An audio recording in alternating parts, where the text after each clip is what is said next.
Assalamu alaikum wa rahmatullahi wa barakatuh. Alaikum salam. So for today, I have two people in the studio. I don't know why my mic's like this. Okay. For today, I have two people in the studio. I have my brother Hello. and I Hi, have everyone. Dad.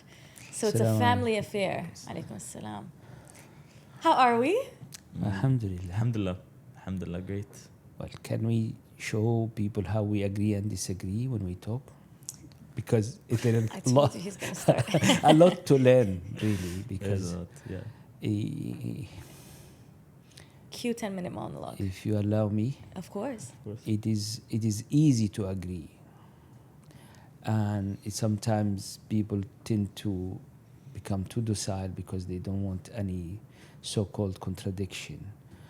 But when you think intellectually, if I am thinking with you and you are just agreeing with me continuously, this is not an intellectual thinking. This is indoctrination.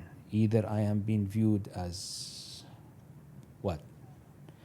Or if you want to put me in my real, I am someone with a set of thoughts that you might take from and leave. And the best way to solidify a thought is to poke it. And there is an adab, there is a mannerism for that. Well, okay, we did cross that line of mannerism sometimes, but it's even if you do that, it's how you step back Yeah. and correct it, because there is, in this sitting, there is no claim of perfection. There is a claim of perpetual trial and error. But there is a much higher, I would say, intellectual and spiritual value to actually know and to actually propagate the knowledge, and at the same time allow each and everyone to take his path of growth, if that makes any sense. Does. Something that I'm very grateful for in this family is that we were always able to discuss every single topic, and I always felt free, whether it's with Baba or with Layla, to speak my mind, to be told that I'm wrong, to be told that I'm right, to be told that I should think about it again. I think that's a blessing. I think in a lot of families, in a lot of situations, people are silenced. Yeah. And that's something that I really love. I never felt that I could not tell you, Baba, or Layla, or anyone. And thanks to that, later on in life, what I felt needed to be communicated. بس زي ما حكيت, like مع الأدب, which is very important. Absolutely. Learning how to communicate with adab, with mannerism, is more important than anything else. And this is what my masters used to teach us. Embed on you how to deal with adab, with Allah Jalla Jalaluhu, with the Prophet alayhi salatullahi wa salam, wa ala ali baytihi al-kiram, with your masters and with your family, and then later with the whole beings. I see nobody has a monopoly on truth. And everybody has been given a different layer of truth. Truth is one. There are no your truth and my truth and our truth. Truth is one. But the depth of our knowledge of the truth, that differs. And our ability to grasp a multi-dimensional situation may differ. There's something called knowledge and there's something called maturity. I remember this amazing, handsome young man sitting beside me in an aeroplane, and he told me he wants to drive the aeroplane, and I said, okay, how are you going to do it? And he said, like that.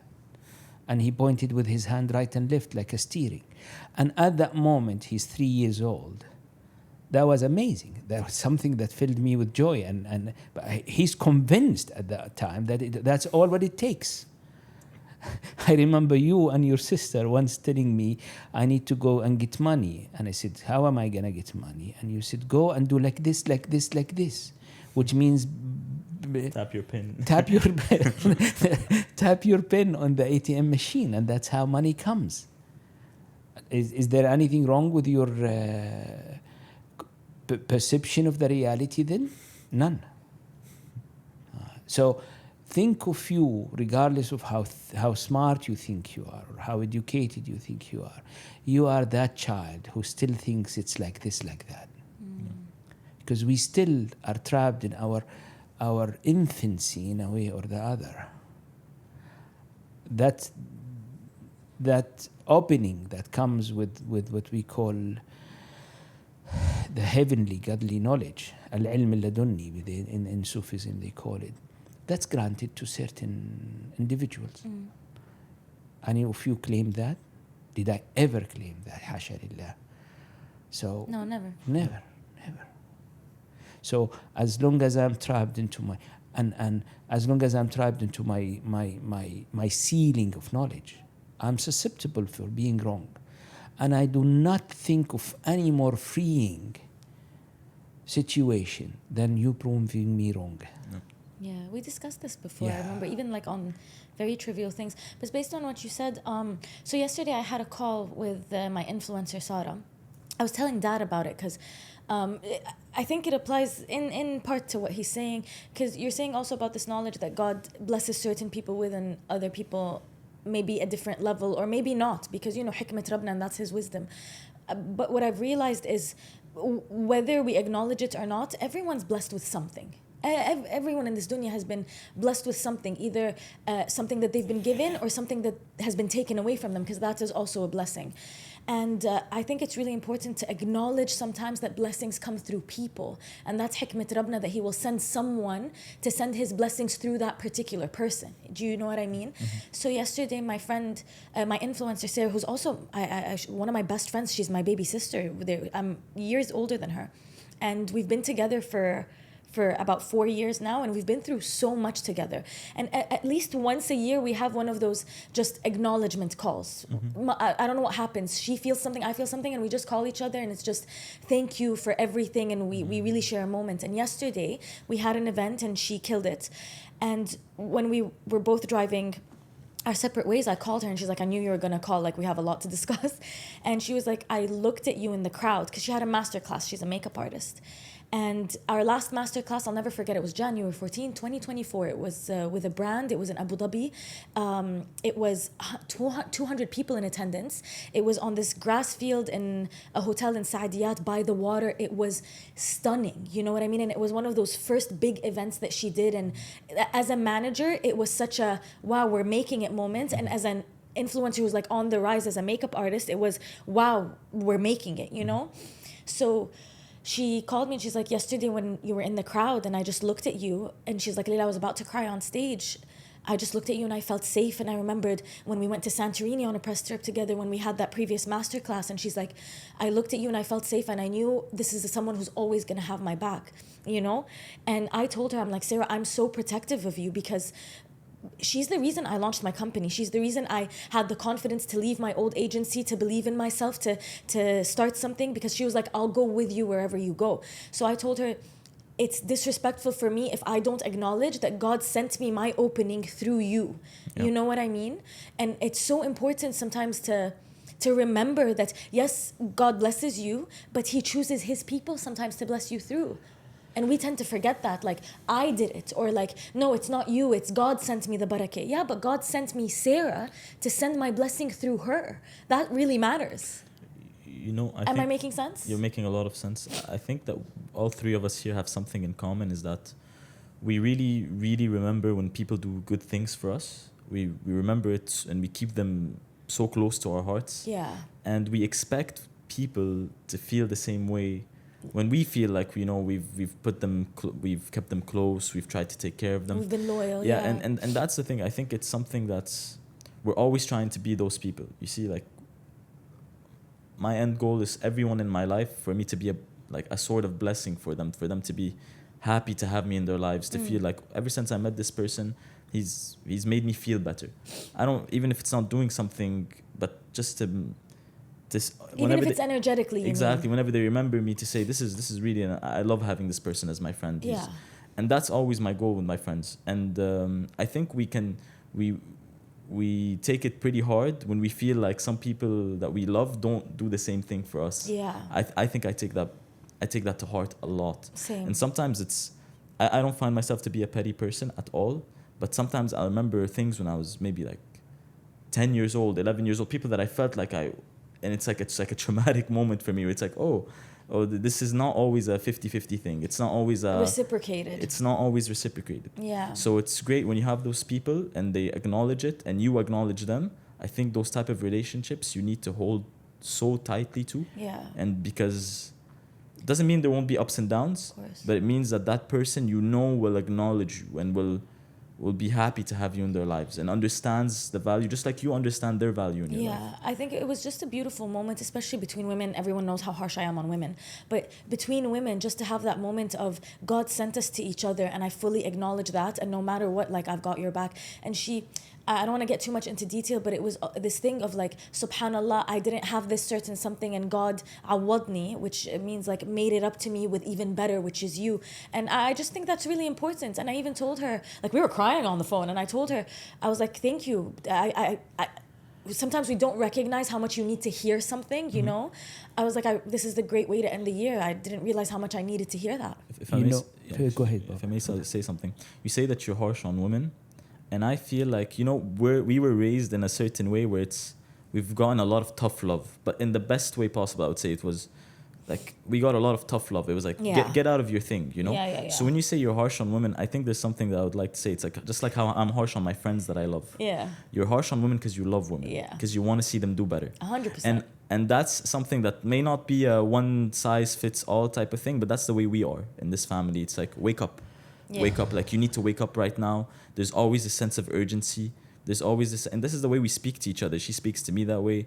We all speak to each other in the same way, where it's because we love with each other so much. It's this sort of like we'll tell each other you're stupid a lot, a lot, because we're like wake up, like you need to do better now quickly. So you're harsh on them because you love them, because you Yeah. want them to do better, and that's the way you show love. Yeah, but I'll also just add one thing. Sorry, Dad, I know you want to say something. It's also because when you were saying like wake up, you don't have time or urgency. It's because you don't know if you have the time Exactly. later to fix. You know what I mean? Like all you really have is now. Yeah. Like to wake up now, to want to do better now. Without a doubt. There is an English proverb, I think, which says, "The eaten bread is forgotten," which means whatever you give that has already been consumed and acquired as mine can easily be forgotten. That's a human tendency. Yes. Well, let me correct that. That's an ego tendency. And that's why you will find a lot of people are not capable of reciprocating kindness and either not even able to appreciate it Yeah. and acknowledging it, what they have received from you. And you will find people that you always dealing with you with two sets of rules and regulations. Yeah. That what applies on me, that what applies on you. Yeah. And I always, one of the very, very, very important things that I embedded in you early is not to expect it back, ya ibni. Yeah. Okay? Yeah. And every now and then when you find someone, male or female, who are capable of acknowledging the kindness, hold to them. Yeah. They are rarity. They are more rare than pink diamonds. Yeah, I agree. And the majority of people will, you see, we live in the time of delusion, and by the nature of delusions, there are no rules.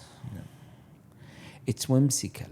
It's how I feel, and that's, you see, the fact that we capable of putting a mirror in front of our faces, and me putting a mirror in front of your faces and trying my best to make you see when there is a contradiction between what is said and what is done. It comes out of deep love and appreciation, because the last thing you want to see the people you love and care are dragged into delusional existence. Yeah.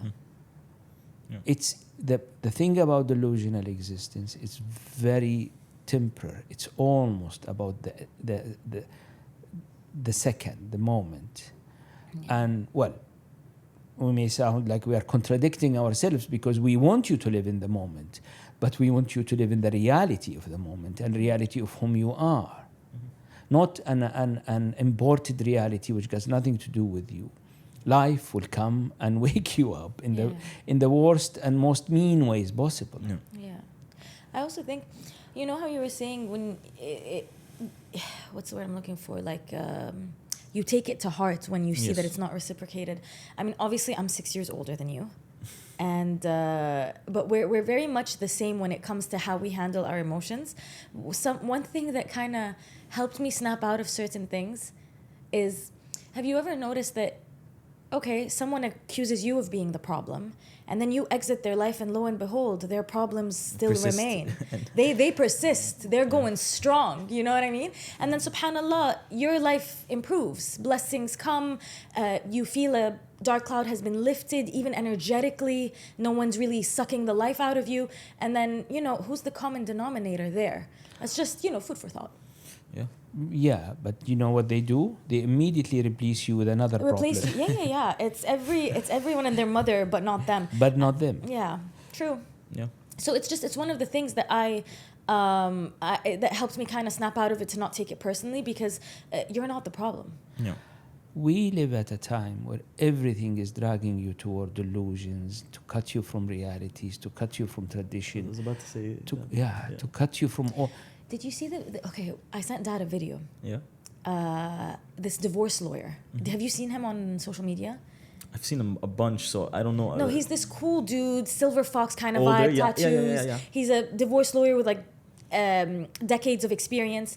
And I sent Dad a video where I think the question was there ever a prenup that was so crazy that the marriage didn't even happen? I think that was the question.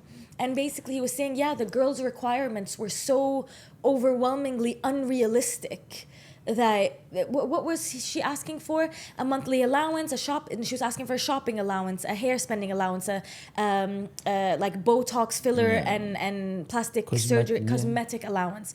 And then it was just so crazy. And even I was listening, I was like, yeah, that's an insane, and he's well off for how young he is. He's in his late 20s. He, I think, is worth Millions. 2 or 3 million. No, it was $2 or $3 million. But that's a lot of money. But she wanted as well 3 trips a year, or at least 1 trip a year, where it was either first class in a private jet, first class, or 4 trips a year. Sorry, that's correcting me. 4 trips a year that would at least be minimum first class, max like a private jet, and then it was just in what she was asking for was obscene. She would bankrupt him in the first So year. I was watching that thinking, yeah, that's a little obscene. That's a lot obscene. I opened the comments and the girls are like, I don't see what's wrong with this.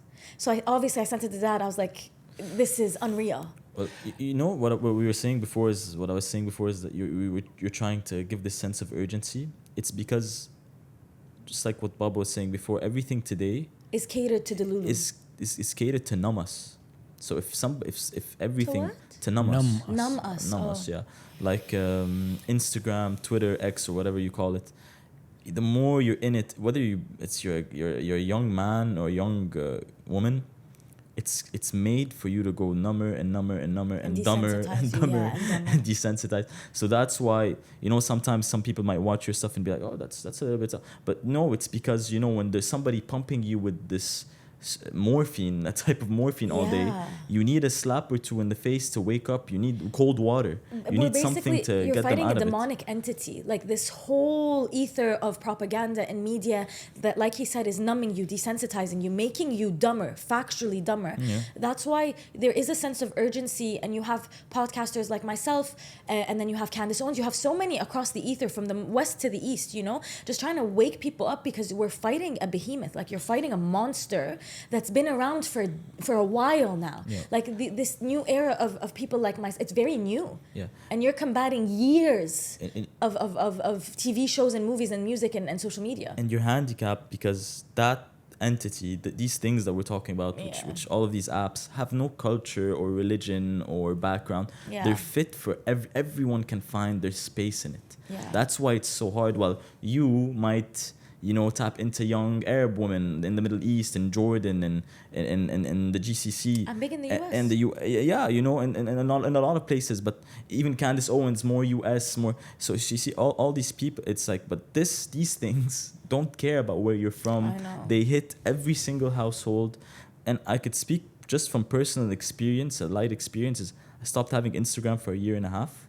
I just re-downloaded it like 2-3 months ago, and I could in just 3 months, I could legitimately feel myself becoming dumber, and I'm not able to concentrate. Yeah. I constantly feel like I need to go to my phone. It's And like doom nicotine. scroll. Yeah, it's yeah, like yeah. nicotine. It's like this thing where sometimes you don't even notice. And me and my roommates speak about this all the time. Rami, we just look at our phones and we're just like, we look at the hours, and I'm like, you spent 5 hours today. He's like, wallahi, I don't remember. Yeah. It's as if you were just put in this like Trance. in It's this a trance, yeah. in this trance for 5 hours. I Yeah, was yeah, doom scrolling during the scrolling. day, so 5 hours of my day I'm awake for 16, 14 hours. 5 of those hours I was doing something completely useless with no benefit to my life. I'm not Yeah. learning, and everyone can say, yeah, but it's funny, but you're learning. But it's not true. You're It's not. true. It's not true. It's just And- numbing you down. And a lot of people nowadays, a lot of them, men and women, by the way, have this addictive personality Yeah. For multiple reasons. for multiple reasons. And those addictive personalities, they're easily hooked just once. You know, for example, you know they call them the Eskimos. They are not they're the native tribes from the cold areas. Mm-hmm. They had no immunity towards alcohol. Towards what? Alcohol. No immunity. No, they Okay. they never tried alcohol. It's not something that they can ferment or do. Well, you cannot pickle a seal. Okay. All right. Vibes. I mean, like you cannot turn a seal into rice. Can't ferment it, yeah, ferment it. to the point of it becomes alcohol, yeah. So their food was mainly survival food. A lot of fat, some meat, but technically a lot of fat. A lot. Yeah, yeah. Yeah. I love watching those videos where they cut the blubber and then they eat it. And suddenly, someone gave them a bottle of. Vodka probably because of those around those. Anyway, a areas. bottle of alcohol, yeah. Yeah. And they all got hooked to it immediately. Wow. It's not like the next shot or the third shot. Immediately, and we see this in many cultures, native cultures. If we do not kill them with the diseases that been transferred to them immediately we'll find other ways to kill them through habits. It's horrible. So addictive personalities, those apps are geared towards catering to those addictive personalities. And if the reality is, it's up to you to decide whom you are. Are you just a numerical figure into somebody's multi-billion conglomerate earning at the end of the year? The whole of your life and your future. Or you are an individual who is connected to a higher purpose. Yeah, I've been telling Zima to get off social media. I was for the longest, and I should. I really, it's 100%. I wouldn't will. say get out of it, but don't allow it to become your master. Yeah. This is Yeah. like this is, you know, there are tools to use. I come into the kitchen and you are slicing your hand with a knife. What is the right? I ban all knives. I understand. Use the knife more or properly. treat the But I don't think he should be on social media. Honestly, for me, I don't see any purpose. If social don't media need isn't it. used to share something that's of importance, just like what I feel like you're doing, or for financial reasons, somebody that's making money out of it, I find there's no purpose to it. I post and I don't for consume me, content. so a lot of people can. 4 years ago, I had a Facebook account that my assistant will post a meal every now and when I cook. He Yeah. will post the What you cook, yeah. yeah. But suddenly, I noticed that there is a business opportunity there. So by now, I have the basics of the basics how to deal with it. Mm-hmm. But will I allow it to come and like conquer my brain? Oh, I'm so sorry. We're talking to the youth. Well, yeah, but we cannot tell We're them ta- not to. You see, We're we talking need to. to younglings. You are an older I generation. am a dinosaur, I know. But the thing is, I still a dinosaur who past 60 managed to do something out of it. I have a whole company built on e-commerce now. Yeah. Now, I wouldn't ask anybody to leave it. Use it properly. You know, I don't think he should be on social media because he was off of it for a year and a half, 2 years, and he What didn't do you have mean by social media? like It's and Instagram. really is Instagram. I just stopped using Instagram. You were deactivated. You didn't have Yeah, an account. I deactivated. It's just And look at the progress he's done in 2 years. It was basically just the reels, anything that's short form content. That's not all it was, Zemo. I remember we had this conversation. He doesn't want to see half-naked women, for example. also. And even if his algorithm is catered to, let's say, cars, cats, and friends, funny They stuff. will show you They will show cats you a and- girl in a bikini. They will, and he said he didn't want to be desensitized. He didn't want to normalize this for himself as on his personal journey. He's like, no, I just don't want this. So that's why I'm saying get off of it, because even if you try.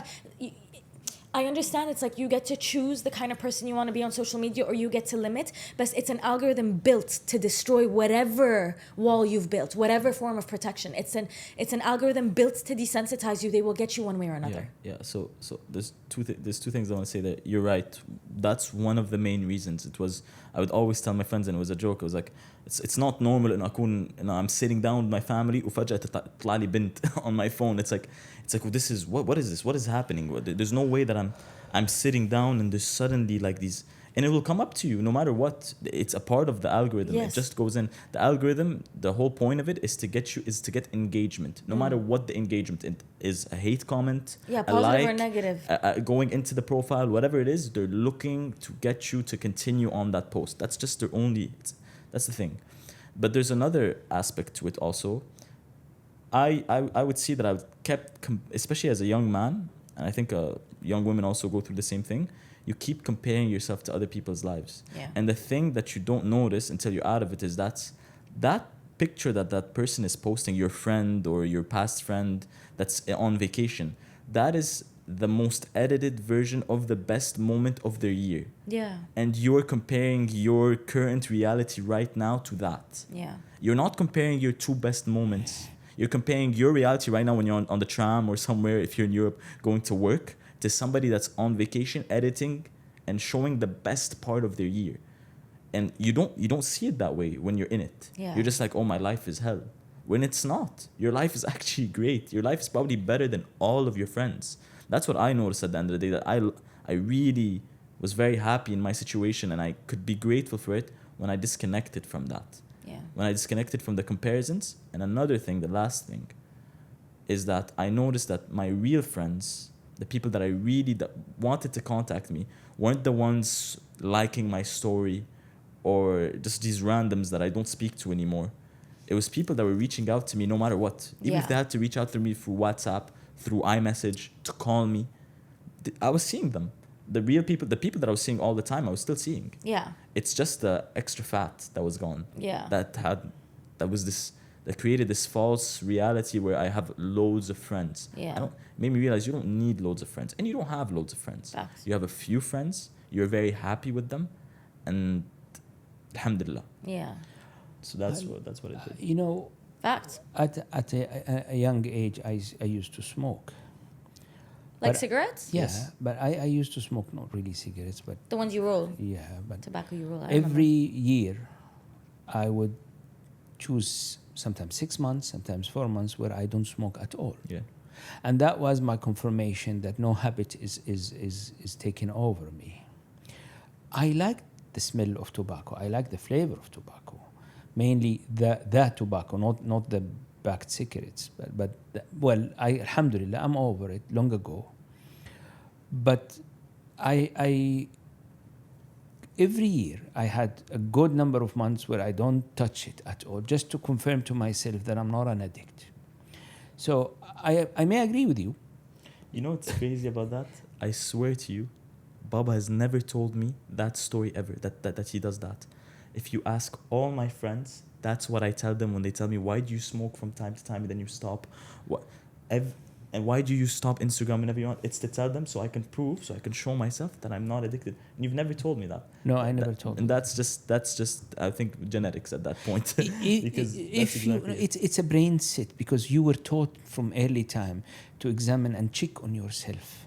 Like you have no idea, and I see now men doing it almost as much as women, because you could find a long list of excuses for women to act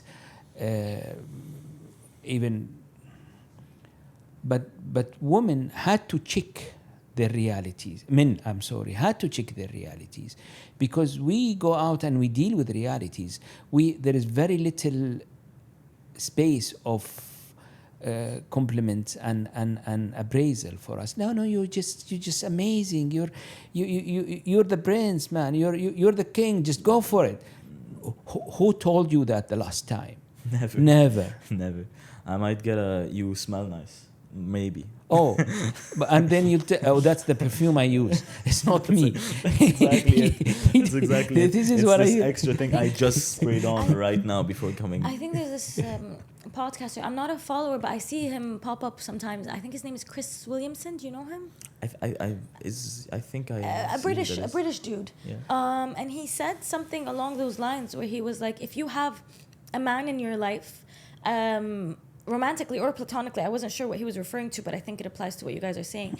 He's like, just go tell them that they're great just the way they are, and you know that they're gonna be better and they're gonna achieve all of their dreams, but just the way they are now is what you really, really love. And he's like, you don't understand how much we need to hear this, more than you know. God knows when's the last time he's heard it, if he's ever even heard it.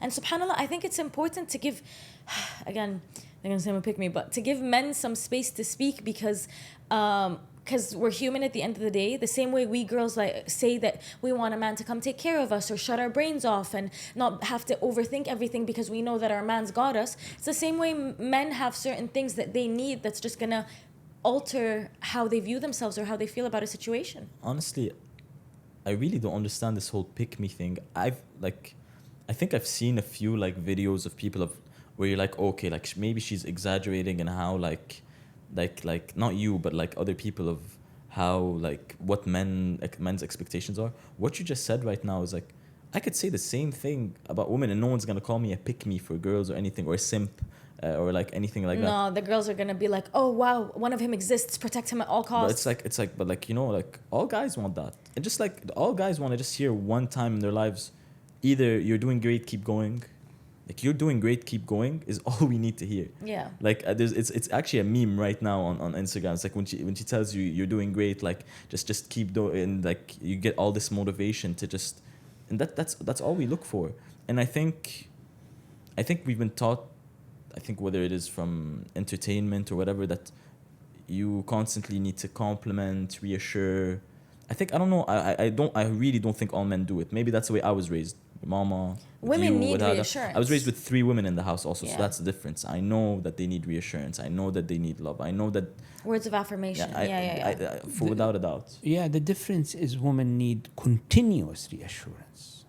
Yes, that's true. They do need continuous reassurance. But that's also a little crazy. The fact that the people who need continuous reassurance are the ones saying don't even reassure a man once is insane to me. The duality in the is phenomenal. But to be fair, and I think I've said this very early on when we first started filming this. Wow, do you guys know that today it'll be 2 years since you and I walked into a studio for the first time? MashaAllah. Mabruk, happy birthday. Thank you.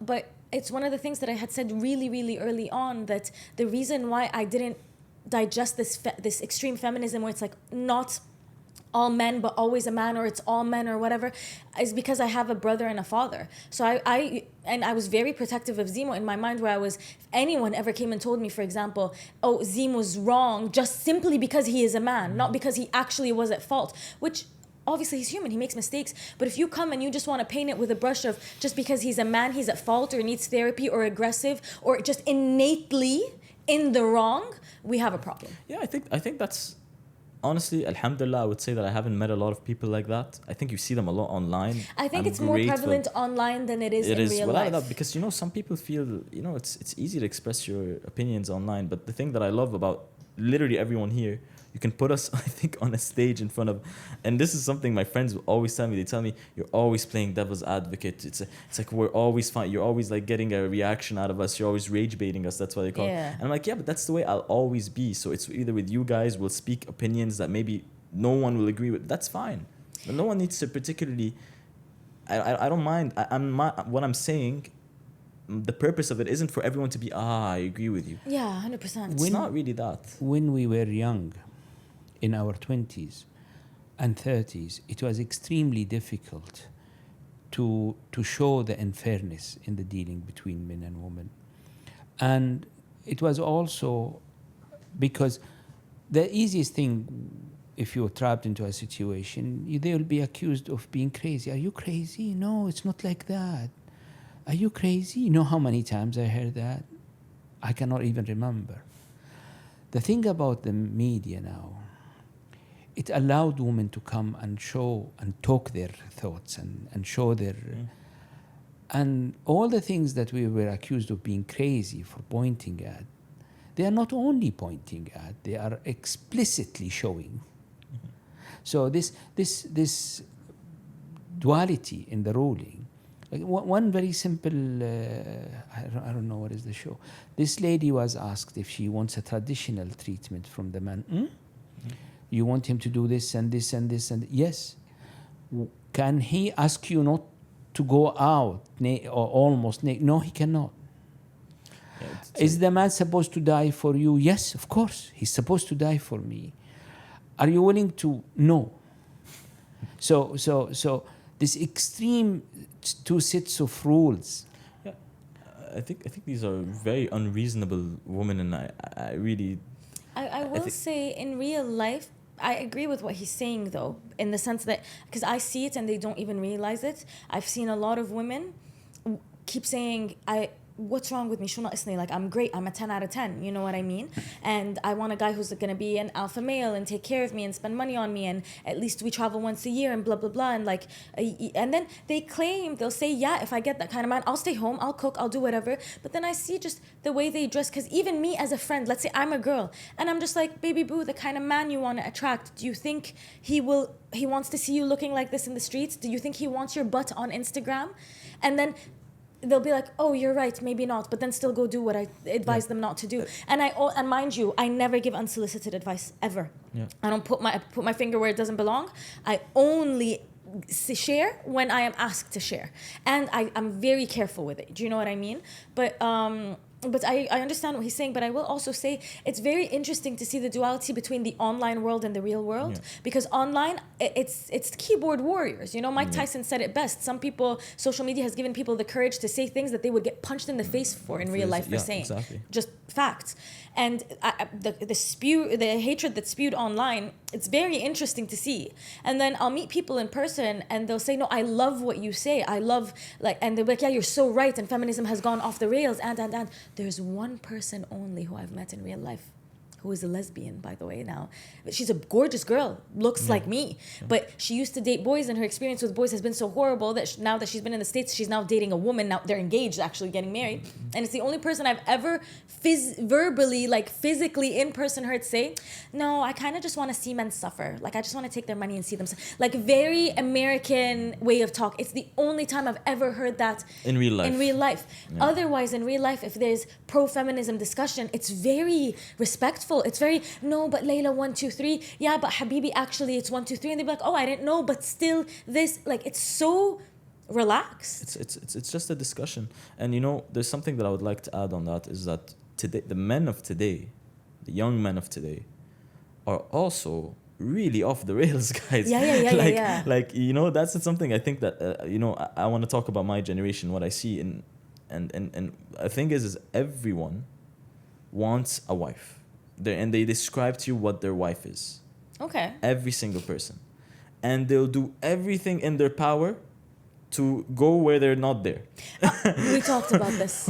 Oh my God, we talked about They'll this. do everything in their power. They'll pay so much money. They'll go on trips to go where she won't be. Yeah, they're 100% she's not there, Habibi. You know what I'm saying? Yeah, so it's like, and I'm saying this, and I'm not pointing a finger. I can also really like look back and look at it at myself, and this is not only them. I put myself in that group where it's like they describe this, what it is that they want in a wife.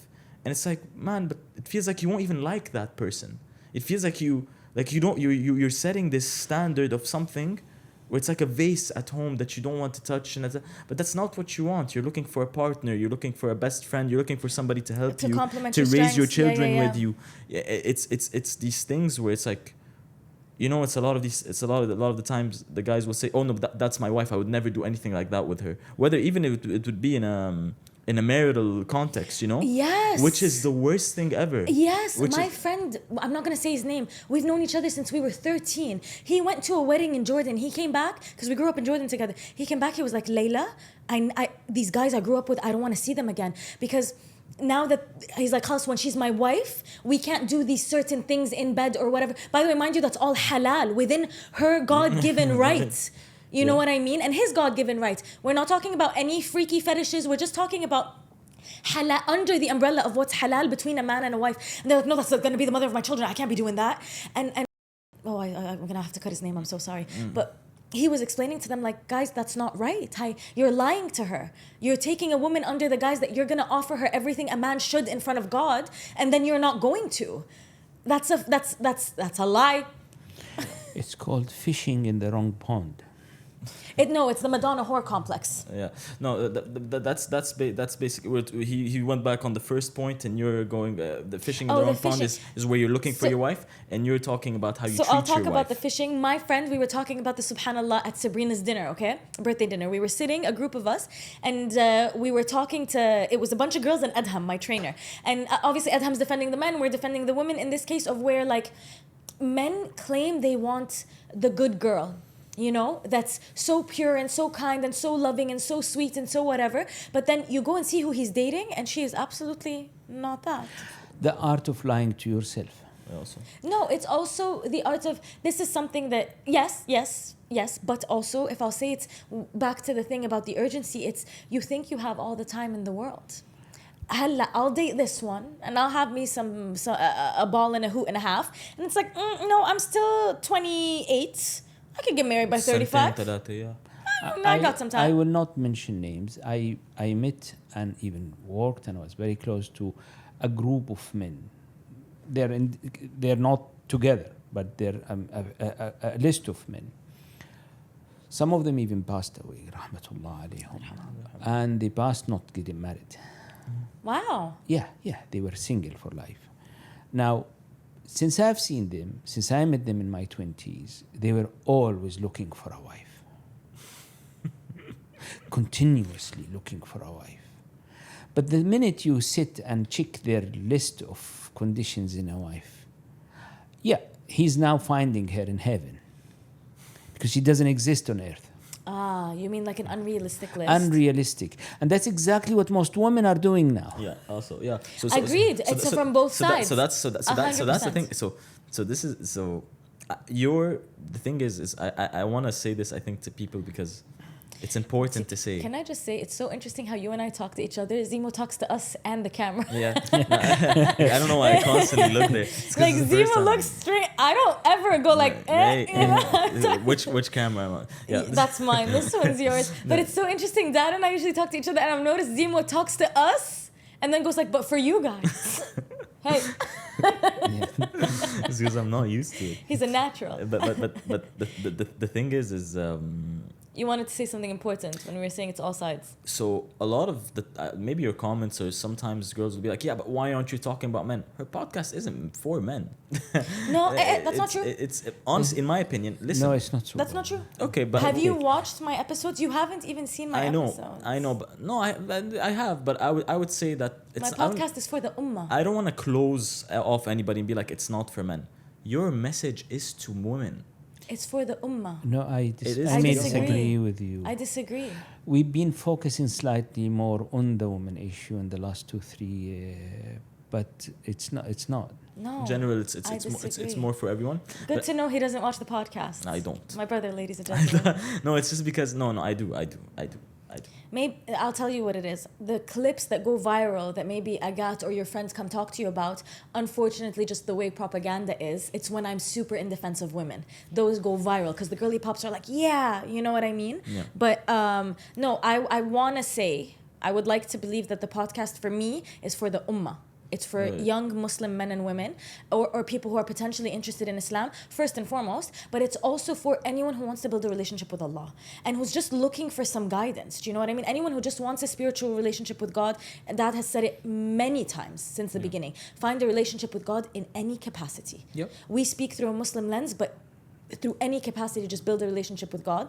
And it's for both the men and women, because men can hear this and go like, oh yeah, when a woman does this, it is actually in that delulu stage, and this is how she should be. And women can also hear and go like, whoa, I was being delulu and you really woke me up. And then we also talk about the men. So I don't know what you were saying right there. Yeah, I'm wrong. You see, this is discussion. Allah. This is back to the first We point. made it. I saw, and the similarity. this. The thing is, the similarity in the attitude, the similarity in the presenting the case, the similarity in the conditions being put for the perfect woman, it is almost identical. You see, the delusion that we are so unique in the way we think and we see life. In reality, Like I'm different. I am yeah. Everybody would love to believe he's different, but in reality, no. We've been stamped. We've been programmed to we are part of a big sheep herd, Yeah. liking it or not. And all this attempt is just to stand up, stand out, and maybe raise your head a bit, and just like, okay, I'm in the wrong flock or whatever it Yeah. is. I saw how they kind of put themselves in a prison that was self-created. Some of them passed. Some I still have them around. I'm not in communication. Some are related to me in blood. But it's exactly the same. Yeah. Same tools, same talking, same list of conditions, and they're still looking in their 60s. Yeah, I will also say, and I don't want to get too deep into it, but it's something that I've said on the podcast before, where, so when Andrew Tate started going viral, and Myron and Candace, like when, you know, I'm like we said, this is a very the new, red pill. I don't know who's the pill. red and who's the blue. It's called red pill. So when that content came up, you know, it was very interesting because a lot of what they said to me, I resonated with. You know what I mean? Where I was like, yes, like bring back men, bring back, something's gone really wrong, you know? And I've said this a million times on my podcast. The reason why I do this is because that noise got too loud, where I had to take a step back and say, okay, but what did my Prophet ﷺ say? You know what I mean? And then Dad also, in defense of them, he does say they're catering to their audience, like the West is a very different world than where we are here, you know? But, so for example, I was talking to these two older ladies in their late 40s. One is divorced, both are divorced, one has had kids, one hasn't. And another girl was my age, tamam. So you're talking about like a 20-year age gap between us and who we're speaking to. And they were saying, because now they're in their late 40s, that if they were to get married again, it needs to be someone who can, you know, cater to their lifestyle and be on their same level, because they're now in their late 40s, and after getting divorced and raising the kids, whether they had kids or not, like, khalas, really invested in their work and building a life for themselves and traveling. They're like, I did the marriage, it didn't work out, or I did the marriage and kids, it didn't work out. So I'm going to raise my kids and I'm going to invest in myself. Valid, you know what I mean? I understand. And then they were saying, would you take someone who's not as rich as you? And I said yes, and it shocked them. Because my Prophet ﷺ did not dictate that marriage comes if you are both at a certain financial level. That's not how it is. Now, do I say that with just a blank page and khalas anyone? No. It would have to be a certain kind of man. It would have to be a specific situation. But I will not say I need someone who has to be as rich as me or richer, because that's not what my Prophet asked of me. Does that make sense? Speaking about this with friends, I was speaking about this with friends the other day. You're looking for at least ambition. Ambition is actually more attractive. I'm looking for a personality type. You know what I mean? That if you are so embedded in God, because I also understand that hikmat Rabbna and God's wisdom is, my time was maybe sooner than his. There was a different level of urgency where I had to take care of my family. Khas, alhamdulillah, it worked out. How do you know his time isn't exactly 1 year from today? Yeah. How do you know? But to not give a human a chance because he happens to just not have as much money as I do right now, but he has all these beautiful qualities and wants to take care of me, why would I say no to that? And also my main point with this was, I was telling them, I'm like, be careful. You're ruining the younger generation from getting married young. Get married young. Have kids young. Build wealth together young. And also, I'm not saying the generation of 6, 7 get married young, but if we raise our kids with the right tools, tools and God at the forefront of their mind and community and deen and right from wrong and haqq being at the center of their heart, get married young and have kids. Why Yeah, not? Yeah, I agree with you. The most important criteria in a man is not that he's ambitious, that he's Disciplined. grounded. Disciplined. Yeah. And then being properly grounded, and then bit of ambition, bit of, but you know, a lot of ambition without proper groundedness can lead towards the wrong deeds, Baba. Yeah. Like why did you go and but I was willing to make a few millions, but I ended up. No, we're obviously talking about God being at the center of it. Entirely. Being grounded is the most important thing. And, you know, this idea that you need to wait for a man who is so wealthy and so well done and so then to start with, that's not making a house. That's nesting. That's Yeah. And also, I also acknowledged, I did say I am 30. So now when I'm, inshallah, if Allah blesses me with a partner, it would be someone older. So I understand also maybe the fear, the reservation, like you're 37, 38, like what have you been doing the past 18 years? I understand, but it's also, you have to give people a little bit of grace. And showing people grace does not mean that you have given them access to you entirely. But in the phases of getting to know someone and what they're made of, you have to allow the person a little bit of grace. And also, if you're simultaneously praying istikhara and asking God to guide you through this journey, you're fine. If it doesn't work out, it's not, oh, I wasted so much time. It's, no, I gave it a little bit of time with a little bit of grace, with God at the forefront of my mind. It worked, khair wa barakah. It didn't. On to the next, and you thank your God for saving you from someone that would have dragged you through the mud. See, for humanity to grow, as individuals, we need to question that which is being embedded in us almost as instinctive thoughts, issues, tendencies. Women have a list of instinctive tendencies. Men do also. Now, if we allow them to rule us without refinement, we are, confidently I speak, we are going to ruin ourselves. One of the things that is embedded in the brain of a woman is that she always needs to look for a man who is, well, they hate to admit it. Women tell you that they are settling down. But in reality, she settles down to the man who's supposed to be higher than her. How is this women are settling always down? looking for someone who is better than them in every way. Better financially, intellectually, physically. So how it is settling down? I wouldn't say that. I say that me as a man, and I think a lot in women, we're looking for somebody that has what we don't have. So it doesn't particularly mean better, but it means completing. That's what I would say. I'm looking for. I think as a man, you look for a woman who complements your strengths. But as a woman, no, I'm looking for a man who's better than me. Who Who gives me strength. I want to look at him and be like, what do I do? And I saw this round table with like Jennifer Aniston and Reese Witherspoon, and they were like, when, because they were talking about movies in a script, they're like, when have we ever looked at a man and gone like, what do we do now? It's the men that ask us. And I was like, that's very interesting, because I call my dad, I'm like, what do I do? I call you, and I'm like, what do I do? Yeah. And then a lot of the time on my own, God has given me what to do, because I've been through things and you have to learn on your own. But I don't want a man who looks at me and says, he can ask me obviously, what do I do? But I want the man that I can comfortably, I'm saying very comfortably, don't have to think about it twice, look at him and say, what do I do now? And he knows exactly what I need to do now. I said what I said because I wanted to go back to the story of the two divorcees. Sorry, Dad. I'm sorry. No, Zima and I so are, that's like, fine, interlocked. Baba. No, that's fine. Because the two divorcees, they are in their 40s. Late 40s, yes, sir. Late 40s. And then when you stick with their demands, is as if they are giving a man a major favor for accepting that he comes and take care of them. Like, when are we going to wake up?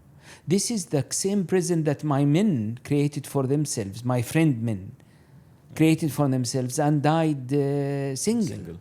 It's the same thing, yeah. It's exactly the same thing. It was easy to detect and easy to diagnose with the man. It was like almost instant. But I'm talking about they were just saying monetarily here, like fiscally. Yeah, but it's the same thing. It's just different parameters. It's the same thing. It might be fiscal for them. It might be something else for the men. But it's the same thing. It's this prison. Now the bricks for the prison can be different things. It can be Exactly. money. It can be something else. But it's still a prison. You know what I'm saying? But I will say, I just remembered something. They did argue, and I will have to agree with them based on what I've seen, but you let me know. They said a man doesn't know how to handle a woman who makes more money than him. He will always feel some type of way about it. No. A man knows how to handle a woman who makes more money than him. Like, he a will woman always feel cannot handle insecure. herself if she makes more money than a man. But There's they say he insecurity. will, there is There is insecurity. insecurity. Forget the insecurity. Forget the No, insecurity. but I'm saying that's the point that they made. They're like, it's also a risk for me to do that. He will never forgive me for having more money than him. That's an assumption, and most women come from it. None of them tried that. Okay? None of them. But because you- they wouldn't even consider. But you don't think that's a general truth? I know, I've seen it, Baba. Men that have even worked so hard to enable their woman to get a degree or reach a certain, and within few months she dumped him because immediately The she vice felt versa also entitled. applies. That's The vice versa also applies. I think vice versa 100%. 100% applies. I think you can. I think if it's very easy to nitpick like a certain Yeah. situation. That's why I'm saying and to that be I'm like, not it's talking like about that. specific situations. Because Generality. vice versa applies. There are women that have invested in men who have got yani haram, yani the betrayal that they faced, and men who have invested in women and she leaves him for. I would I'm agree. talking about in general, a man will not be able to handle a woman who makes more money. In general. No, It's a baby. I cultural would thing disagree with you. also. In general, a woman will not stay with a man who makes less money than her. Okay, that's the in general. Then maybe That's the because, big in but general. maybe because that's an innate thing where a woman needs to feel like, if I'm doing it, why isn't he doing it? And he can't handle it because she emasculates him. Maybe then that's nature responding to it. And that's how women create their own prison. But no, Yes. I think there's also, I would say there's a lot in the West, and it's actually the first time I saw it was from a friend in Jordan that she was a Western, a European, yani. Her mom was the one that worked, and the dad or stepdad in that situation, or dad, whatever it may be, was to stay at home and everything. Listen, I think today, and I don't think, I wouldn't want that for myself. A'udhu billah. I wouldn't want that for myself. But I think there's a lot of men that want that, and that's them, that's their lives. I don't know what to say about that. And there's a lot of women that want that. They love to feel this control. And it's the second, I think a lot of women wouldn't be able to, especially those that will let go of the control. let go of it. I understand. And I think a lot of men are so scared of control. Also, I a lot of understand. men today are afraid of control. I agree. Muhammad, I the agree. first thing that exit out is the happiness of the woman if she puts herself in such a situation. And happiness of the man, I agree. Of Also, course. yeah. But at least from my point of view, in their mind, they might. I don't think it's. I don't know what it is. I don't know what it is. I don't know what a stay home Stay at home dad. stay at home dad. Yeah, listen. That's unhealthy by its nature, and it will only result in one thing: lack of appeal, lack of sexual attraction, lack of value, and then it may come on, guys, it may work. 1 in 100, 1 in 1,000. That's not the rule. That's not the rule. I understand. general, but that's why I'm saying with the rule of if a woman makes more money, I understand what you're saying, that she will not find appeal and whatever. But also simultaneously, the man will not be able to handle that. So I think that's nature going like that's not the right balance. Let me just give you an example. Am I making sense? You're making 100% sense, and I agree with you because the thing that I would say is if I'm, let's say, I don't want, let's put myself in that situation. And now people might say that's insecurity, whatever it may be. If I find myself like I'm unemployed, and it's been a while, it's been a year and a half, and my girlfriend's making a lot of money, or my wife, sorry, not girlfriend, or whatever it may be, hopefully wife, is making a lot of money. Cut that out. My wife is making a lot of money. Whenever, it's like whenever you would ask for something, and they'd be like, whenever you would ask for something, or you'd like be you have to ask her for money? For me, I would feel like that would hurt my heart so much. I don't know why it would hurt me so much. Because you have a bit of manhood in you. It would It's not break me natural. apart because that's not my family, that's not my mom, that's not my sister, that's not my dad, that's not somebody where it's like, oh, that's blood, that's fine. it's weird to explain. It's just like maybe that's because the way I was raised. My whole life I was raised in no hearing and انت لازم تنتبه وانت لازم تعمل. You're the one that needs to take care and you're the one that needs to build, and it's like it's this like this programming that's been done, and I'm finding myself that I've completely failed in that programming. That okay, I don't even have to take care of myself, let alone take care of somebody else, let alone a family. So that's why I think that the men will feel that insecurity, especially the ones that were told their whole lives, you need to be a man, you need to take care of your family, you need to make sure they're happy, they're safe. Well, generally, it's an unhealthy situation, it's unbalanced situation. It's a situation where the norms are turned upside down. In any how nature intended us to exist, man work hard, man provide, Me man. Me man. Me make fire. me make fire, Yes. me hunt, you cook. Okay? Yes. Yeah. Okay, but I will also say, and this is something because I do fear this because I've seen it happen way too many times for it to be ignored. But a woman who will do her duty and stay at home and raise the kids only to be left with nothing. Well, that's an And extreme. unfortunately, it's not an extreme. that- It's a case that happens more often than not. Yeah. It is a case that happens more often than I'm not. not So saying like- it doesn't happen. But what I'm saying is, back in the day, at least we were tribal. You know what I mean? It's like, ما بدك إياها هاتها. You don't want my daughter? Give her back. I'll take care of her. وبعيشها ملكة. She'll live like a queen under my roof. But nowadays, it's like, just because of the way the world has shifted, a man can do so much harm to a woman and get away with it. Well, I could argue the opposite. The other around works. This isn't what about me. And it's not about me or you. In reality, No, Dad, this is what we get mad at people when we talk about a specific something and they go like, but what about this? I'm talking now about the woman. I am talking now about how the rules have been shifted, twisted to attack man and woman. Yeah, because a woman can also do a lot. She can cheat with a pool boy and get away with half his money. I understand. But what So- I'm saying is, so the fear, men are scared of getting married. So the And the women plan are scared of so getting the plan married. is working.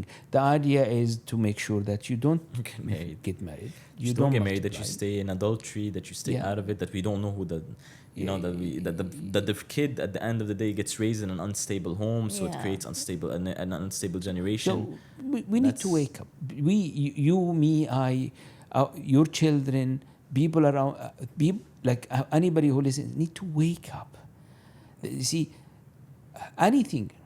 You remember we were talking a few days ago, and I told you if you have any issue with something, is it right or wrong? Take it back to this as a norm. Take it back. Go back and see what those people did or said, and then it will be clear. Yeah. Like in general. Yeah. Let me tell you, it's not true that the old cultures were deficient and we are smarter than agree with them. you. And we are, in the contrary, if you really want to see a bit of truth or a bit of even healing and health, go for the old ways. Track the old ways. But I don't understand what you just said. Basically, if I may, You said it's not true that they were smart, but then track the old ways. How? No, it's not true that they were deficient. That means it's not true that they were dumber. It's not true Oh that. yeah. They keep saying we're like the most advanced civilization of all time. I'm No, like, no, excuse it's me, not. sir. Listen, I think we're advanced in a lot of things, and I think in a lot of things we've lost our ways, and No, that we do need I to think look we're back. the dumbest. We're the dumbest of civilizations. Listen, no, like you can't. I 100% can say this. Like in general, I think in a lot of things we're really dumb I right think now, pre-Noah's especially right Ark, now. it was something else, and after Noah's Ark, it's a whole lot of different something. The game that is being played on humanity is beyond. Baba, 40, 50 years ago, it would cost you a few dollars to have a home. But it would cost you almost a half-year income to have a TV. Now it would cost you 40 years' work to have a home, and it would cost you peanuts to have a TV. Yeah. But what are you going to do with 10 TVs? Yeah, and also one income you could have a nice little townhouse in a suburb with 2 cars. Well, So You we could are have substituting. a fridge full of food. Yes. You can't have a fridge. Well- A lot of people really can't afford a lot of groceries these days. I understand. I wouldn't say so. To add on it, maybe this generation is maybe the dumbest, or this time we're in the dumbest times ever. I think what it really is for me is we're in the greediest time ever. It's never been as greedy that top 1, top 01, top 001, the banks. I It's understand. never been as greedy as it is now. You see, before they would be like, okay, we'll take a year of his income, 10 years of his income, 5 years of his income for his house. Now it's like, I want your now, soul now, and now your it's kids. like I want to take everything from you. Yeah, I don't want your soul I don't and want your to leave kids. you with anything, and that's what's happening. So that's the thing. So it's dumb, maybe dumb because we're not speaking up about it. People are just going with it like you just said, like a herd. So yeah, we're more of a herd than ever before. But people don't want to wake up. People have been drinking the Kool-Aid for too long. That's also something that I've noticed, is that there is a huge resistance because people's pineal gland is closed. They've been indoctrinated with all the wrong things. They're over-medicated. That even if you want to wake them up, they just label you, oh, you're one of them locos. Well, just But حال العالم today is, and I've said this a million times, over-vaxxed, over-indoctrinated, over-medicated. And how can you even have a conversation? Do you see what I mean? Where there is no sense of spirituality or connection. subhanallah. Am I making sense? Yeah, I know what you're saying. yeah. He said that greed is coming out as, but do He you said know? it's the greediest time we're in. Yes. Yeah, it's really. But do you know that the first poisonous fruit of the tree of stupidity is greed? Okay. So the more dumb, the more stupid, the more Is the more greedy you are? the more greedy you That's are, crazy. because you can. So then this proves that we're the dumbest generation. Thank you. Technically, yes, because it takes a lot of intelligence. It takes a lot of wisdom to And share. yes, and Emotional self-awareness, intelligence, I would say, 100%. yeah. One of the stories. And a we lot lear- of yaqeen in Allah, spirituality. No. One of the stories we learned, we were taught very young, the old man who's in his 90s planting a tree that will So give that the next fruits. generation can rest under its shade. Yes. Yeah, give fruits 30 years from now. Yeah. Yeah. Like, well, you're not going to eat from this. Yeah, but my grandchildren will, not even his children. Yes. And I've visited those rural areas in the Far East. And so, oh, this tree was planted by my grandfather. And the tree is 40, 50 years now giving, because some of those trees like durian, linsones, and so they give fruits long time after they planted. Yeah. So you don't plant them for you. Mm. I just forgot what I wanted to say. It's okay. Yeah. That happens to me No, a lot. I wanted to continue on what he just said before. Until you remember what you wanted to say, because Baba, we didn't post the last episode because we just didn't want to. This is from Five Pillars. This is their old collection. But last time I was wearing their sweater that said "By way of the Almighty." Anyway, one of the owner is Farouk. I've known him for 2 years. They don't pay me. I just want to give them a shout out because I really, really love them. I love the fabric. I love everything they do. It's based on the 5 pillars of Islam. This is the shirt Mike Tyson wore. It's the same crew neck. Yeah. And it says, property of Allah, which obviously is what I am. My favorite brand. Alhamdulillah. It's actually my favorite Yeah, brand. I always buy Razima from them. I love it. It's my favorite brand. To go back on what you were saying, I think there's something that I would really thank you for. It's that you really put this thing of sharing in me, and I think obviously you put it in Layla and Shireen also. This thing to share. I remember when I was younger, I think it was food. It was really food. That's how it would start, because Yeah. food is one of the closest things, I think, at least for this family. We love food. We love food. So and I remember I was younger, and it was this you know, when you go to Chili's or whatever, it's this chocolate I know molten exactly what chocolate, yeah, and there's ice cream on the but top. Chili's used to be so good. Chili's Rest in used to peace, be so Chili's, good. truly. I think Rest they're in back. peace. I think now they're Are back. they making a comeback? They need to make a comeback. They're very good, because Their the CEO, Texas there's a new fries? CEO that did Their Yeah. crazy Texas stuff cheese with fries, a Bubba, we fake used to shadow be of the old. them. Yeah, we but- used to be obsessed. Yeah, anyway, but I think we should try it again, because apparently it's good again now. So we Really? need to maybe try. Apparently, Okay. so we'll try it. But yeah, the molten lava cake thingy from Chili's. So Baba would eat in front of me, and I would kick his spoon out. As a young kid, 6, 7, I would 7, 8 years old. Or whatever. This Younger than stupid that. thing? Younger So than that. I would basically, very young, I would just like scoop away or take his food from his spoon. He would laugh first, second, third time, and I would do it fourth, fifth time. He's like, Zimo, you need to learn how to share. This is sharing. This should be a beautiful moment for you. Yeah. This should be actually what makes the meal what it is. And and he told me the worst thing you could have as a man is to not be able to share and especially if you're not able to share food. That shows how little manhood you have in you if you cannot share food. Yeah. And that thing stuck with me my whole life. And I remember I would always say it to my friends, if I see them not share food, I would tell them it's really bad. You should be able to share. You should actually, this thing is it's the most beautiful thing you could do.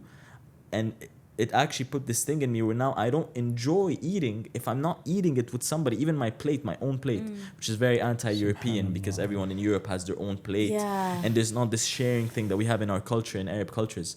And you hate it because you're just like, oh, I want to share from your food. I want to eat from, and it's like they're just like, oh, this is bizarre. This is very odd. This Yeah. is my plate. This is my food. Please don't touch it. Get near it. And it's so contrary to how I was raised. Yeah. It's something, but can I also add to that, subhanAllah, because it's been embedded in me since I was a kid, most of the people that I share a meal with want to share. So we love where it's like, let's order 2 appetizers and 2 mains and just like eat together. Yeah. Like even when I was with Sabrina and Nof and we went to Safadi, I was like sharing. They're like, of course. What do you mean not share? Like, I think it's also an Arab thing. You know what I mean? They're like, what do you mean not share? Order everything. Let's And eat at that's- Mabidna. It was you know? funny in Germany. The first, like, I made everybody taste my food, and it's like, nice, really good, nice. And then my food finished, and And nobody offered. Yeah. But that's very strange to me. So I think it's the base of it. It's maybe for children or maybe for younger. It's okay. Learn how to share your food, but Start there, yeah. But later on, so because what we were talking about greed and everything, and that's where it starts. When you're able to share food, there's no business that doesn't work without, in my Sharing. opinion, sharing. Partners to grow. You don't grow without more investment. And for people to invest, you need to share. You need to give a part of what you've built. You need to. If you want to build a huge company, is what Yes, I'm saying. You have to. Yes, I agree. No, it's I without a agree. doubt. You but cannot I stay with see your it in the capital. sense of like, because I don't have a partner, and frankly speaking, as of where I stand now, I don't You want wouldn't one. need one. Yeah, but I always say, and Natalie can vouch for this, my employee. I don't want to do it alone. I want a team, and I want to invest in them, and I want to reward them, and I my team knows, like, if you are loyal to me, I will be so generous, and I will reward. And alhamdulillah, like I agree. I don't see the need to hold on to. Dad can vouch for this. I called him yesterday. It's a private thing, so you're not involved in this. So That's we're not fine. going to share details because it's none of your business. That's all right. I called Dad yesterday and I just said something where I was like, Fadak all the money. I don't care if it goes and doesn't come back because money can always come back, but you won't. Yeah. You know? Yeah. I don't want to cry. But and it was after 2 days of me kind of pestering him. And then I prayed to God and I was like, bro, what are you doing? Yeah. You know what I mean? Like, food comes and goes. But like he said, the moment that you guys have, because now you remember it, and then you're never going to be 4 or 5 years old again sharing ice cream with your dad. That's I couldn't buy that memory with all the money in the world. It's done, Yeah. gone. You see, the beautiful thing, how he remembers even the way I spoke to him. Because the minute you both, all of you, were born, I never spoke to you as children, as infants, as the what do you call it? The baby talk? The baby Yeah, talk. yeah, yeah. Never. He's never done that ever. Ever. He's never been like zoo zoo zoo. Never. Never. Mom still talks to me that Mama way. still talks to me that way today. Yeah. Yeah, well, 25. We're like 25, please. You're not 25 yet. 24. Yeah. February 1st, you turn 25. she's compensating for all the baby talk that you did not receive from me. But it's I didn't know. I did it intentionally because I believe that there is a level of memory within us. Like especially the young kids, they are like 100%. sponge. 100%. They will absorb your energy more than anything else. 100%. Do you know one of the biggest reason why most children are hyperactive? What? Because their Vaccines? Sorry, I had to. Sorry, because their mothers were emotionally unstable during pregnancy or during all their lives? pregnancy and after, Yeah. and it's that emotional instability, anxiety.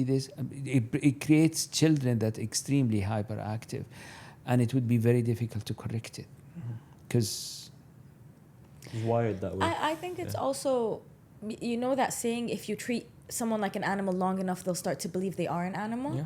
you know. So if you treat a baby like it's a baby forever, and it's not to say be harsh on the toddler and treat them like they're a grown adult with a briefcase, Talk but to them with like they're respect. human. Respect that they're an entire entity and a human. Like it's a little human. That's what it is. You know what I mean? Me and my friends were speaking about this the other day. He's like, yeah, a lot of these guys will say, this is my child. No. That's what Baba says. Come on, I've never called you my child. No, this is another person that you now have. This is a responsibility given from God to you to raise them, to take care of them. He's not yours. Yeah. خلاص, now you've done your job. هذا. Now you have a responsibility. You need to now raise a good human. You need to raise a good human and send them out, because at some point, whether you like it or not, he's out. Yeah, and he's you need to give them the tools to know how to navigate the outside. Exactly. Can I admit something? Sure. The deepest feeling I have, which I've never released, is the fact that I really see you as my child. And if I allow this to come to the surface, it will hinder your growth and your maturity, because now you are an extension of me. You are some entity that belongs to me, and that never left me. That's not questionable. It is deep there, but it's my obligation towards you and you to enable you to grow to the best of my capacity into a full-fledged human beings. And that's why even at a certain age of your lives, I told you, you need to love me, not because I need your love, because it is essential for your growth. Yeah. And I even told you the same thing with your mother. Yeah. You need to love your mother. You need to respect her. You need to be nice to her. You need to, your mother is my wife. And husband and wives can separate and become ex-husband and ex-wife. That's fine. That's part of how the cycle of. But can you have an ex-mother? It doesn't exist. And one of the things that I actually feel the most deep inside, the most, is that I never tried to use whatever happened between that you take a stance against your mother. Yeah. No, On we're not. the contrary. We're not like that, alhamdulillah. And Zemo and I also had not to get into details, but a conversation about this, that like, you will never forgive yourself if you don't speak to your mom or your dad. You will never. And that's what I always told you. Yeah. Because if my obligation towards you is you grow to be as healthy as possible. And me gaining a point in a small feud here and there, destroy. Yeah, it's not worth it. It's not worth it. Yeah. Can I say though, just to add to this, because subhanallah, so I have never been an Oprah Winfrey fan. Don't like her. Don't like what she stands for. There's something about her that just rubs me the wrong way. And she made this book club or this club type of thing where people are talking about the separations in the family. So someone who's cut off her son, someone who's cut off their mother, a man who cut off his daughter, a daughter who cut off her father. What these different types of cutting off within the family. And she's trying to understand this new phenomenon of family members cutting each other off. And someone wrote an article was like, you are smack dab in the center of that phenomenon. And they went through her book club and all the books she used to recommend, and it was these books of like, cut off your family member, punish your mother for not giving you that lollipop as a child, don't speak to your dad for telling you, hey, that skirt's too short. And I thought that was extremely interesting, because this is why it's so important for me that we have these conversations, because the last option should be atiya. I never liked that woman. Me neither. But the last option should be to cut off a family member. It's not really. A sin over a sin makes a difference. Your mama steals your husband, cut the woman off.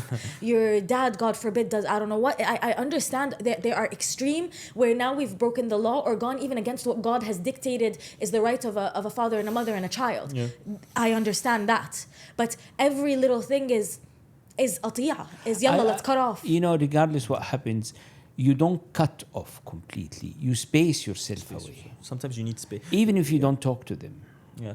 And that's a cutoff. No, space is not cut off. No, you said even if you don't talk to them. Even if you don't talk to them. So listen, that's a cutoff. No, I didn't hear that thank part. you. I was like, take a lot of space and don't speak to them. But don't cut off. That's cut off. You know how you cut them off? Yeah. Is by not allowing them to exist within you. the love and care and the prayer, and turn your internalization against them by and hatred relive the trauma of it. I Yes. understand, because it benefits no one, truly. Now, if I could talk about trauma 1 second, Okay. I really think that every successful person is a product of a trauma. is a product of a trauma. Thank You you. hear Oh, Jeff broken Bezos. people make you the hear- best stories. You I hear Jeff love it. Bezos talk about the fact that he's never met his dad. You know, Jeff Bezos never met his real dad. I think. Really not a man I like. He is not, well, he's one of the richest. Well, I'm talking about his successes as money. Okay. So he's never met his So he father. is in this materialistic world a successful. He will talk about the trauma that he had, never knowing his father, and the healing that he had. That his stepfather was a very good man to him. That he helped him build his career, and that they even invested in him, and that he gave him that confidence and everything. But that trauma, you'll see it in everyone. Elon Musk, not somebody that I like at all, actually, as a person. Now I can go and say as a person. Jeff, I don't know or Jeff سميته Jeff كأنه صاحبي. Jeff Bezos, I don't know anything about his personality, but Elon, he speaks a lot on Twitter. I don't like him at all, but the trauma of his father, he speaks about it. Like, all of these very, very, very successful people have had to go through something that they've had to overcome in order to Become the people that they are today. I agree. I think it's a necessary. So I don't regret any trauma. I actually 100%. I actually enjoy. In reality, in the Arab world and in America, there is new generation of men that been pampered so much not to go through validation of feelings, and now they are the new disaster. They are really I agree. But this is why I love Gabor Mate. He had this panel where he was speaking, and there was an audience member. I believe she was a lady. She was pregnant. And she asked him, I'm so terrified that I'm going to traumatize my kids. And he told her, relax, because I'll answer that for you. You will traumatize You them. will. Like, it's inevitable. And this is something that blows my mind, because I'm like, how special do you think you are that everyone in the world is traumatized, but you, baby boo, no one can traumatize you. As a Sufi, we believe and we know that the biggest trauma is birth itself, that this connection. Yeah, of course.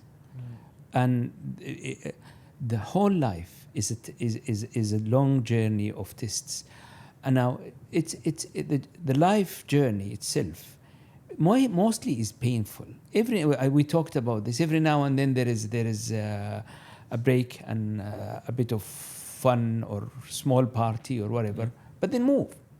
You cannot just stay under this tree forever. But it's the same with the trauma. You can't stay in that forever. You Yes. either move on or life moves on without you. Yeah, That's it. traumas That's are energy Yeah. to move you, to kick you, to allow you to go into the next stage. Yeah. To like whom you are to be so entitled that you want to live and die without facing any difficulty. But it's so interesting. The resistance of the trauma in itself is the most traumatic thing, because you're fighting it so much. It's like, no, I can't be traumatized. You can't traumatize me. You can't do That's that to bigger me. trauma That's than the the trauma. worst trauma. And you're reliving it because you're resisting it. Yeah, all the time. So you're resisting it. So it's like, just let it go, man. Just let it go. Yeah. Just live it. Go through it. Let it go. Overcome it. The most important thing is overcoming it, because when you overcome it and you don't even remember it anymore, it's in the past and it's somewhere that you're just like, okay, I've defeated something.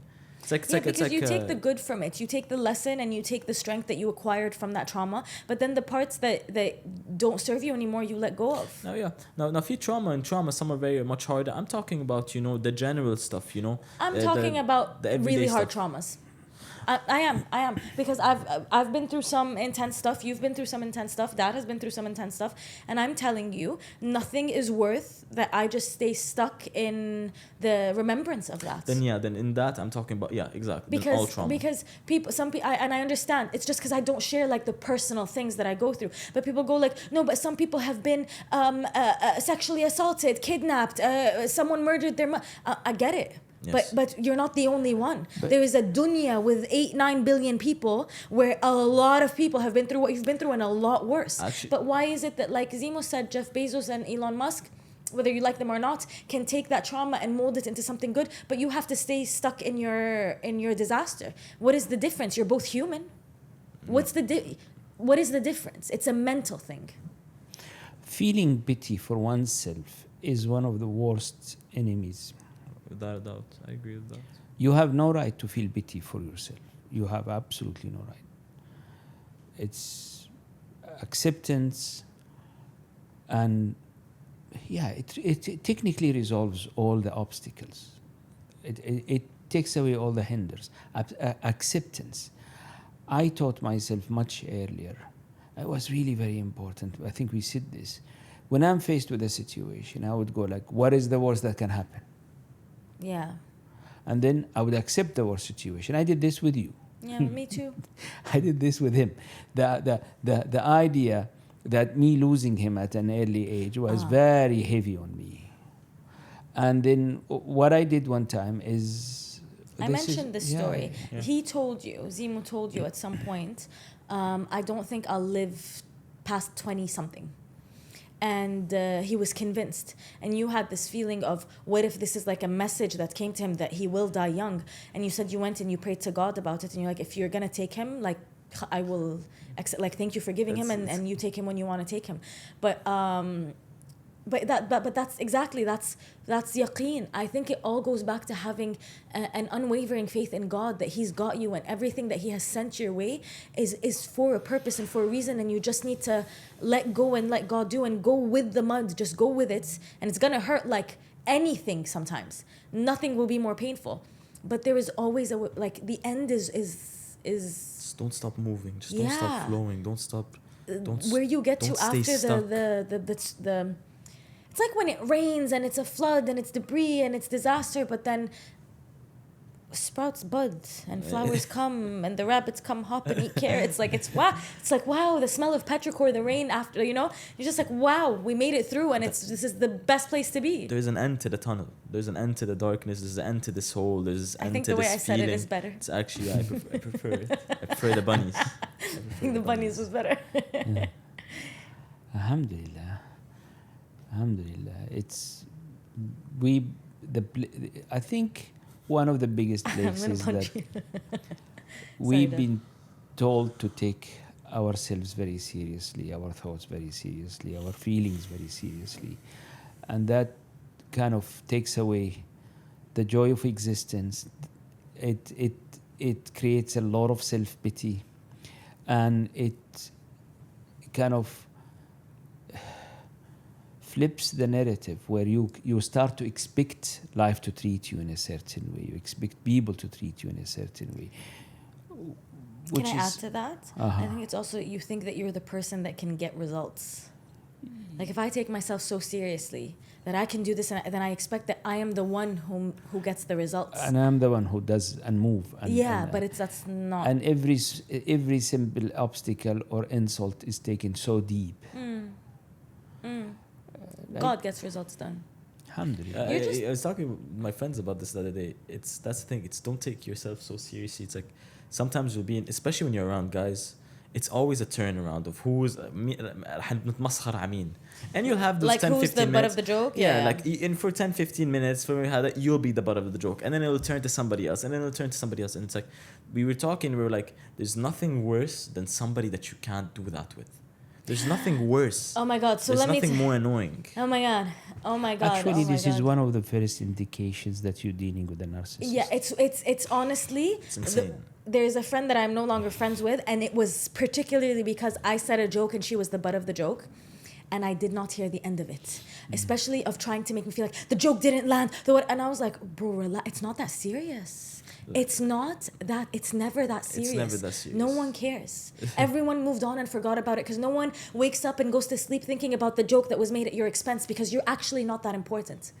Yeah, and it's just the thing of it's a good time.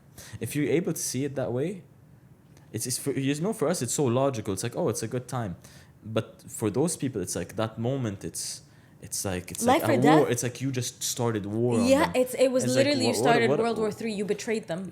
So that's people taking themselves too seriously, just like Baba said. It's taking themselves too seriously, not being able to relax, not being able to have and it's like so unpleasant. It's very, and I think those people, when you see somebody like that, you can't do business with them, you can't be friends with them, Yeah. you can't build anything with them. You're You can't. so right, because their entire MO was every time I've tried to work with someone, I did everything, and then they just didn't appreciate. I did everything, and they just sat. Like it was always she was greater than life, and yeah, it was very narcissistic. Yeah. So you can't work with those people. Facts.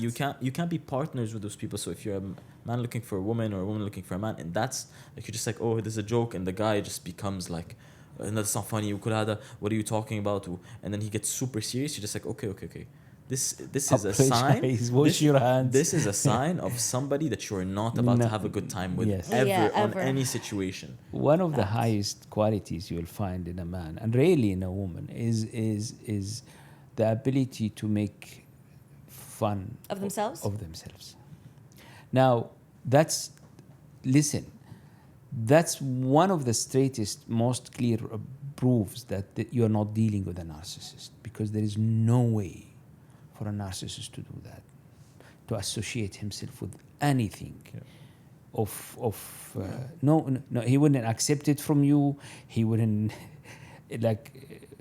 So if you find people that can actually ridicule themselves in a funny way,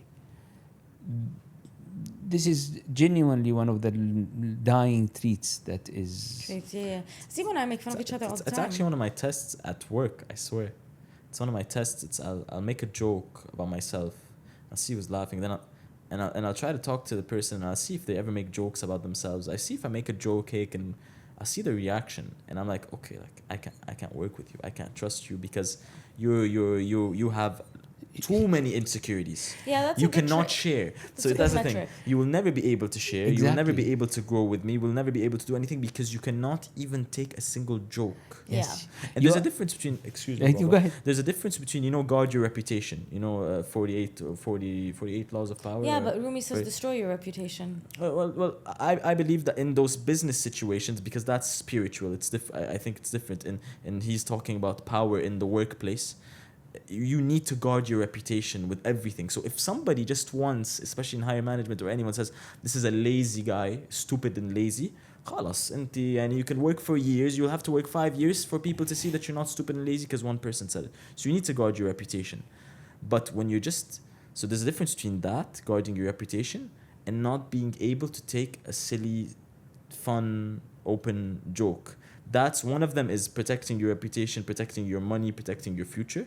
And the other one is you're so insecure to the point where those thoughts are constantly in your mind, and it's as if like I've exposed you nude. I understand, know, but in front maybe of in your everyone. case it's different because you're an employee. Yes.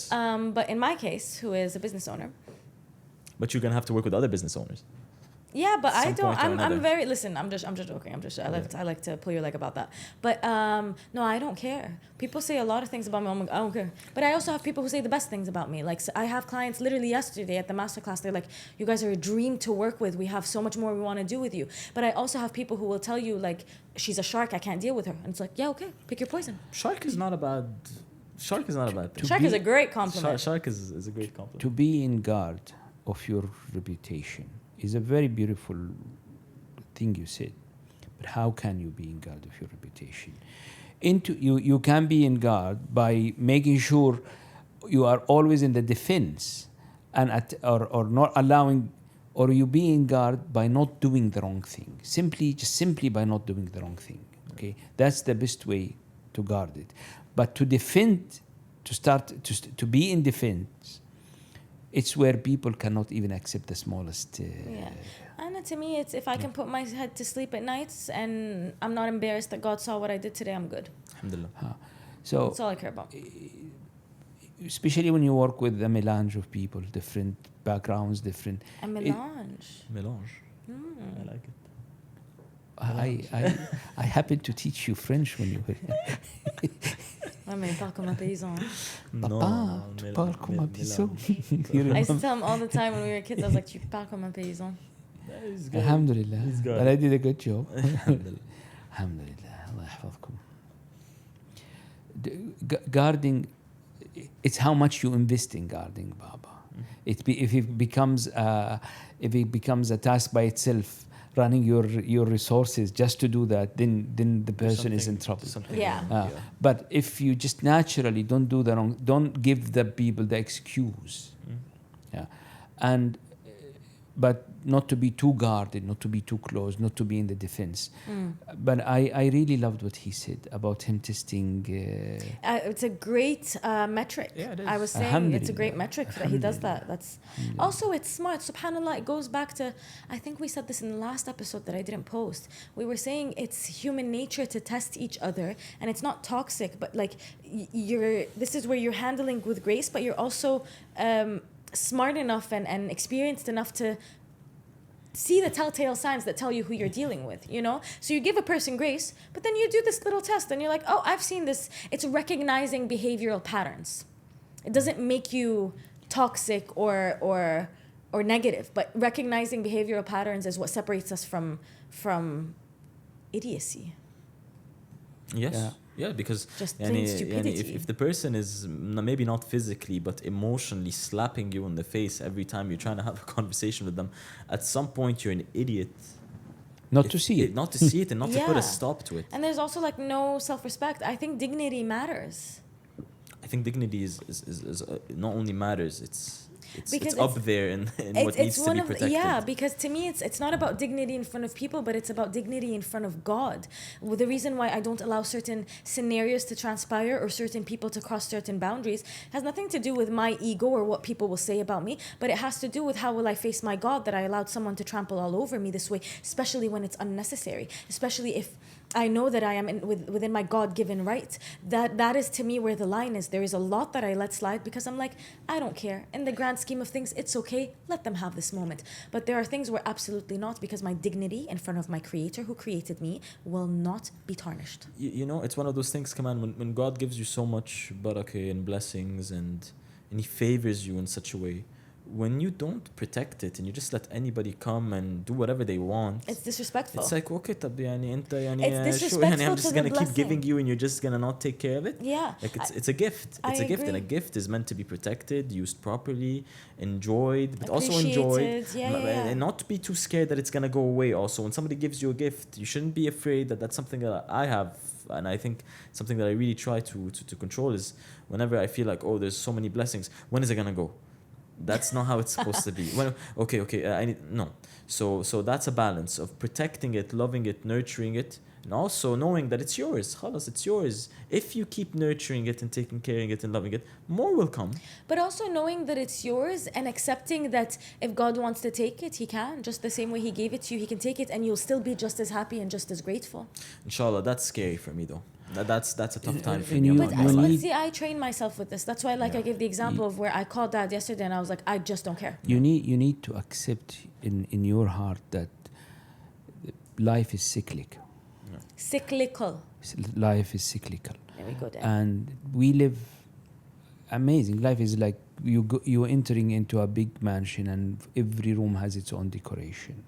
And maybe one or the two rooms, they were badly decorated or had no decoration at all. But it doesn't, alhamdulillah, it doesn't stay. الإمام الشافعي يقول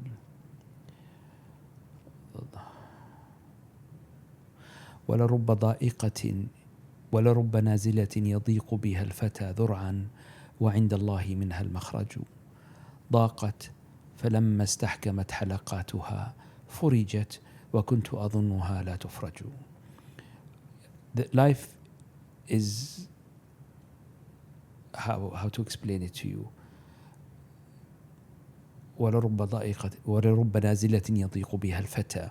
An issue that comes, and Fata is the strong man, like a good strong man, gets so overwhelmed that he thinks there is no way out of it. ضاقت, it became so tight. فلما استحكمت حلقاتها, when it tied so tight, when it became so tight, فرجت.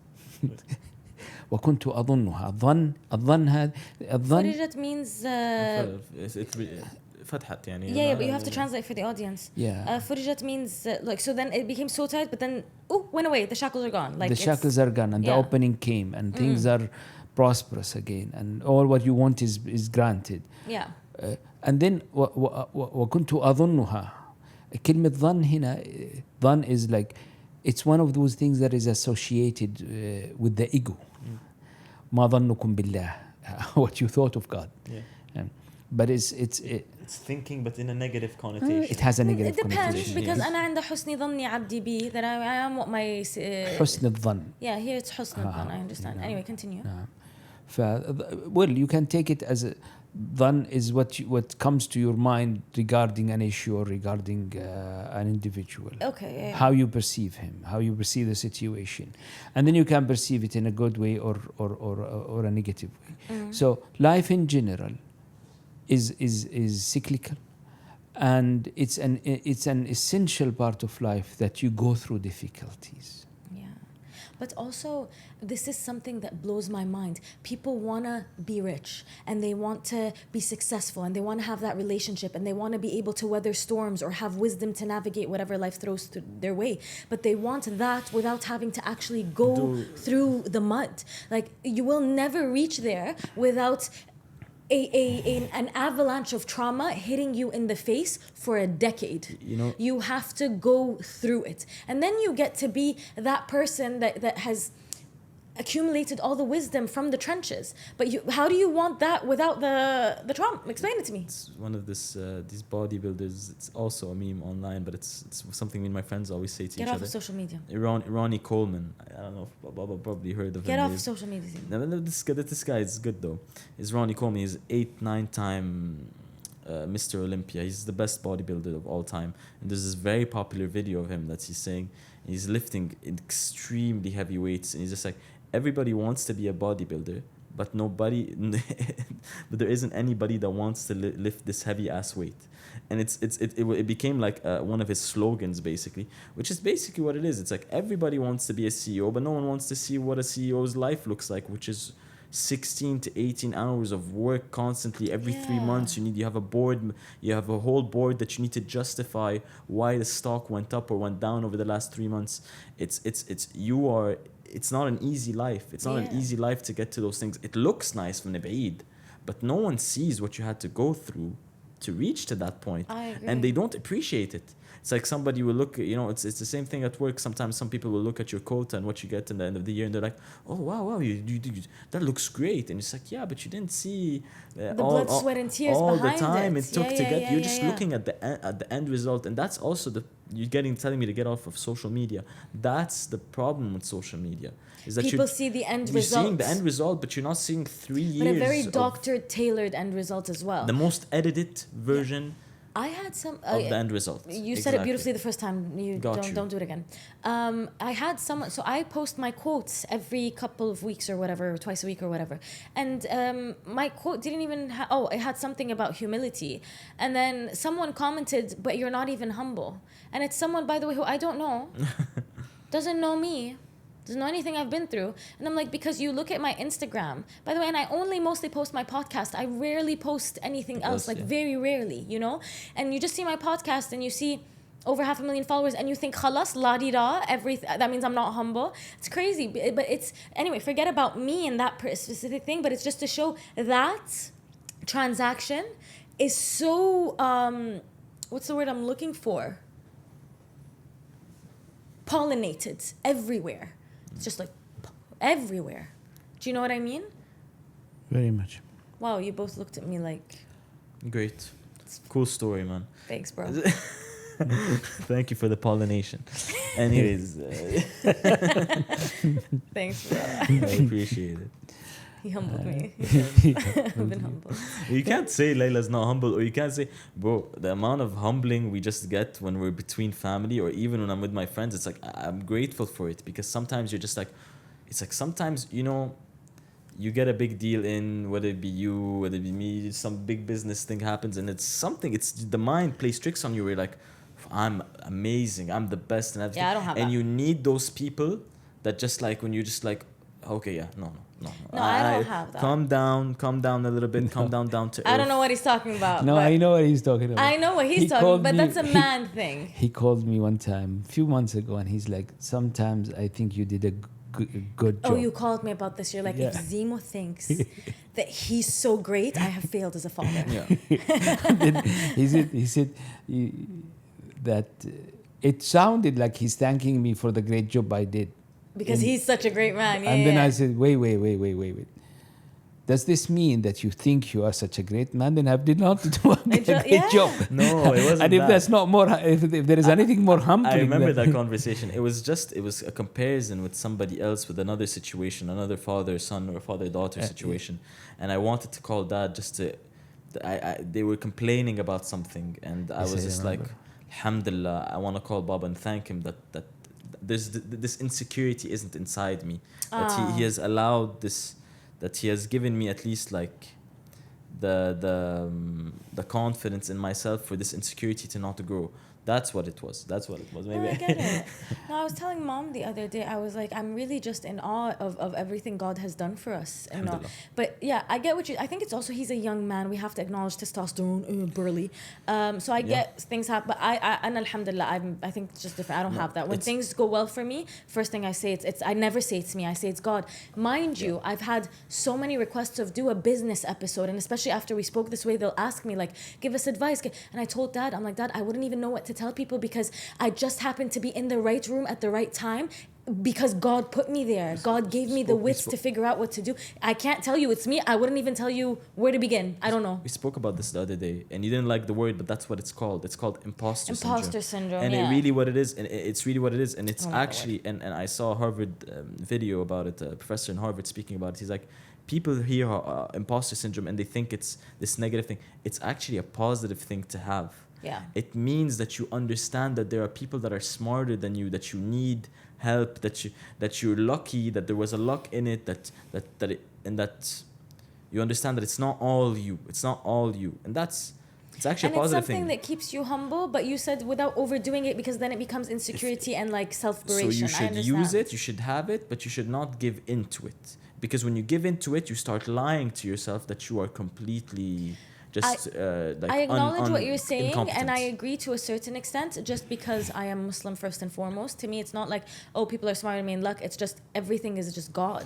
Of course, there are people that are smarter than me. and there is a very important factor.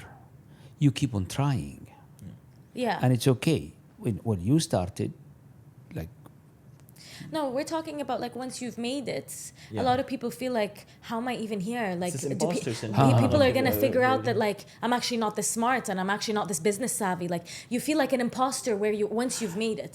But I don't feel I think maybe it is a version of imposter syndrome, but maybe in a Muslim way, where it's I acknowledge how this wasn't me at all. This was all God, and He just gave me the wherewithal. Thank you, sir. The wherewithal to figure it out. And I was telling mom, I was like, I have to thank God for giving me the intellect to acknowledge or appreciate or aspire. So Because He could have not given it to me. So everything in life, obviously, alhamdulillah, is gonna have Islam into it. So we can take when you're talking about imposter Yeah, syndrome. but to my audience. Yeah, no, exactly. But imposter syndrome for us, These are my people. yeah, well, شو اللي دخل أنا مش but like when you're talking about imposter syndrome, the thing about God in it is obviously obviously tell you you realize that a lot of it is coming from God. I'll tell you why it's not obvious. Because you have to, and it's not about calling people dumb, but I like to dumb it down because even sometimes when you explain something to me, explain it in the simplest terms so that I can really retain it. And I've heard the term imposter syndrome a million times, as has my audience, I'm sure, and maybe they feel it. But I like to come at it from an Islamic lens so they go like, oh, that's actually what it, you know what I mean? Because that's we try to leave with like a lesson learned. So I get what you're saying, but now say it in a Muslim way. Yeah. That's what I just said, like add the touch No, of... but I love that, and I Yeah. love it because that's the way I feel about it. Good. That's the way, like in my mind, I see it. I appreciate your feelings. I validate them. Yeah. No, I'm not looking at you anymore. My dad now. that's what they used to do all the time. Oh my and God. I loved watching them. Oh my God, he's such a... We make fun of each other all the time. Alhamdulillah. Alhamdulillah. By the way, he's wearing my glasses. Oh yeah. Oh, I mashallah. wanted to But speak about do we this. announce today? No. No? Not really. Anyways, these Good. I won't show them, but What do you mean we'll show them? like They're I on won't. camera. Yeah, they're on I camera, won't- I but I won't won't use like take them off or show like the details. I love them. I really love them, and Layla No, knows. we're not wasting camera time talking about it if Dad doesn't want to talk about it. And No, I it's just wanna- okay, it's Can I say too one thing? Yeah. أنا ما بجامل, and I don't know how you can say that Yeah. in English. is Pajama I don't. means I don't just, like, I'm not nice for the sake of being nice. I'm Like, I not- won't lie to I'm you not in that sa- sense. Whether it be my sister or anyone, and everyone knows this about me. I've received gifts and looked at them and been like, thank you, and never worn them, never looked. Layla showed me these, and she showed me multiple ones, and I immediately told her I really want to wear these and the sunglasses and other stuff. That's great. Do we announce? You don't need to announce. I Yeah, just want go ahead, I just say it. want to talk. Is it the time? No, it's not the time to announce. I just want to talk about it real quick. I just want to say that I think they're but I'm really, gonna really cut this out beautiful. of the video No, why? Why? because you said not to announce. It's just a coming. It's soon not type announced. thing. We're It's a just coming talking soon to type our thing. viewers. It's a All coming right. soon type So do I Layla's- post this on YouTube or not? Yes, do it. It's just. So we can announce. I don't wanna call It's it just an announcement. asterisk. It's just a hey. By the way, it's coming soon. Coming By the soon. way, Okay, okay, This yeah. is stop. something that's interesting. Guys, I'm gonna keep this in for marketing. Sh- I'm not cutting any of this out. Should I do it again? Do Or it is again. Let's go. Okay. So no, you start again. Be like your glasses. Should we talk about what you have on your like whatever? Well, okay, so it's going to be really interesting if we keep you on camera or if we remove you off camera. But if you're on camera, these are the glasses. And Listen. if you're off camera, these are the glasses. No, just they're amazing glasses. And Yeah. alhamdulillah. Anyways, it's just like I love. Yeah, them. you were saying Mabed Jamil. I was saying basically like Layla knows me. All my friends know me. No matter Jamil, like I've received gifts. I like even mom sometimes will buy me stuff and I'll be like, I don't like it. Layla will get me. I don't like it. You've loved everything I've gotten. Yeah. I need you to take Yeah. a deep breath and relax. So when she showed me these glasses, I really like them, and I've been wearing them every day since like the last 2-3 days. I've gotten a lot of compliments on it. People really like them. Alhamdulillah. So I'm excited for the coming soon, the launch soon. of them, and I think they're gonna do great because they're really nice, really Inshallah. aesthetic. Alhamdulillah. It's been a year in the making.